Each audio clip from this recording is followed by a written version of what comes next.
आमच्या राणी सरकारनं शुगरचा त्रास असल्यामुळे 5-6 महिने झाला आम्ही चहा बंद केलेला, पण आमचा आई साहेब त्याचं पण दिलं तर नसतं करणार नाही तर करणार नाही. ह्याच्या पुढे आपण काय बोलू शकत नाही, त्यामुळे 4 दिवशी जाऊन दूध आणि पावडर घेऊन आलो. या आईला याच्या आपल्याला बी जमते. या बिनकामाचा आई साहेबांचं काव खायला नको म्हणताना 5 मिनिटात काय चहाला मस्त पैकी पांढरा केलो. आणि आता तुम्ही गरगरीत ताव द्या म्हटलं चहा आणि चपातीवर. आता विषय कसा आहे माहितीये का, आई साहेबांच्या इच्छेपुढे आपल्याला कुठलीच गोष्ट मोठी नाही, त्यात काही विशेष नाही. हे आई साहेबांचं सगळं आवरून मस्त पैकी गरम गरम पाण्यानं आंघोळ करून घेतलो, गंध लावलो. आई साहेब आमचं सगळं आवरलं बघा. हाक मारस तर आमच्या राणी सरकारने अनेक कामाची आठवण करून दिली, ते म्हणजे पाणी आपल्याला प्यायचं ते आणायचं होतं. चला पाणी आले, पाणी रुपयाला किलो. अरे ज्या आजीचा गोडात आणलाय आपल्याच घरातलं पाणी, वय आपल्याच घरातलं पाणी लक्षात आलं. 4 दिवशी घरात आणून कॅन ठेवलो.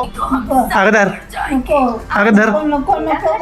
खरोखर नको काय म्हणाल ती कुठली गोष्ट आमचा आईसाहेब खाणार नाही, नको म्हणाल ती गोष्ट नेमकी पाहिजे असते. जाऊन दे सोडा, मी झोपतो जरा 5 मिनिटं. झोपतोस कुठं, अजून लय काम आहेत. उठा, कसलं ऊन पडलंय गरगरीत. हा बास काय, चल घरला. हा इथे उन्हानं टाकल्याचा कलर माझ्या लाल झाला आणि कपडे म्हणायला लागले मी उन्हातच बसणार आहे दिवसभर. कसं बसताय मी पण बघतोच म्हटलं. धुनसने हानत करत घरात आणून खाटावर आपटलो. तेवढ्यात आमच्या आई साहेब बघा. घडी घालून ठेवची कपडे.